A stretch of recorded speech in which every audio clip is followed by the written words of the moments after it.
Well, following a Memphis Grizzlies win over the Golden State Warriors in the regular season around March-ish, Jaren Jackson tweeted strength in numbers, taking a shot at the Golden State Warriors, and Klay Thompson did not forget following the Warriors' Game 6 victory over the Boston Celtics just a few days ago to win the 2022 NBA championship.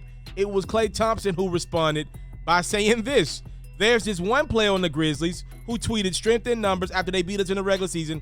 I can't wait to retweet that thing, you freaking bum." All right, so all Jaren Jackson said was strength in numbers. And Klay said, "I can't wait to retweet that, you freaking bum." Here's what I want to do. I want to remove the significance of the word bum because I don't believe Klay Thompson really meant anything behind the word bum. Even though in NBA standards, you don't really hear other guys call other guys in the league things like a bum or definitely nothing like a profanity language. Bum ain't a profanity-laced language, but for NBA terms in 2022, you don't hear guys calling each other out of their names at all, any kind of form of fashion. So bum, relatively speaking, is harsh, but let the word bum go because I think Klay was just at the podium, just fresh off a finals win, fresh off of a championship win. Bum was just a word that was symbolic for the time, right? He was at the podium, just feeling himself in that moment. I do think it's a little disrespectful for Klay Thompson not to know Jaren Jackson's name, though. I do think that's a little disrespectful. He said it like Jaren was just one of the guys, like just a guy, the 10th, 11th guy off the bench, like he was Xavier Tillman, who I like a lot, by the way. But I want to school Klay. I'm from Memphis. I'm not a Grizzlies guy, but I'm from Memphis. That's my hometown. I want to school Klay on who Jaren Jackson is if he doesn't know. Okay, Jaren Jackson had a Defensive Player of the Year caliber year this year. He didn't win it, but he had a caliber year for the Grizzlies. When Ja went down, Jaren was a pivotal piece to that Memphis team not only staying afloat, but dominating, being second in the Western Conference, one spot above the Golden State Warriors, might I add, in the regular season. Jaren Jackson had an all-star caliber year. Did not make the all-star team, but he was right there in the running for an all-star consideration this year. Klay, Jaren Jackson this year. Obviously, I know Klay Thompson, though he didn't make the NBA 75, he would have made the NBA top 80. He's one of the greatest shooting guards, small forwards, whatever you want to call him, to ever play this game. Definitely top 10, top 12. I want to be respectful to Klay Thompson, what he's done. He's a 4-time NBA champion. His resume speaks for itself. He has the right to not know anybody if he wants to. I do think it's a little odd for Klay not to know Jaren Jackson, though. Not only a starter, but like the second best player on Memphis right now. Like, you don't think that's a little odd to y'all? Like, you don't think that's a little smelling yourself too much? Klay doesn't know who Jaren Jackson is? Like, I get it. Again, the Warriors won a championship. He's got the right to be on his high horse.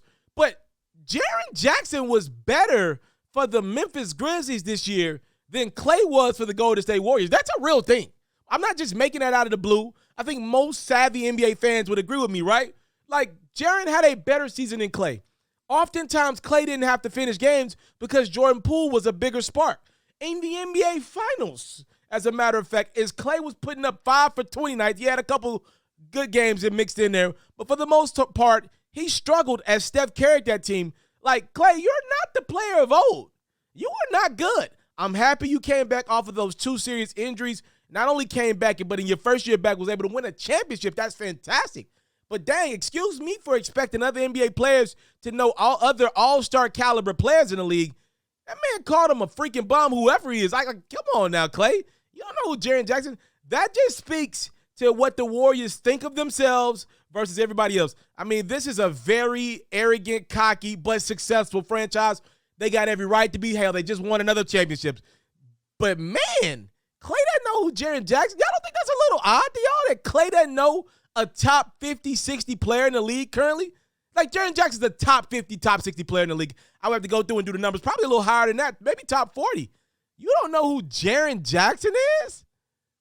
LeBron knows, I guarantee you, the top 90 players in the league by name. And LeBron's the most successful, most popular NBA athlete we've seen in the last 15 years.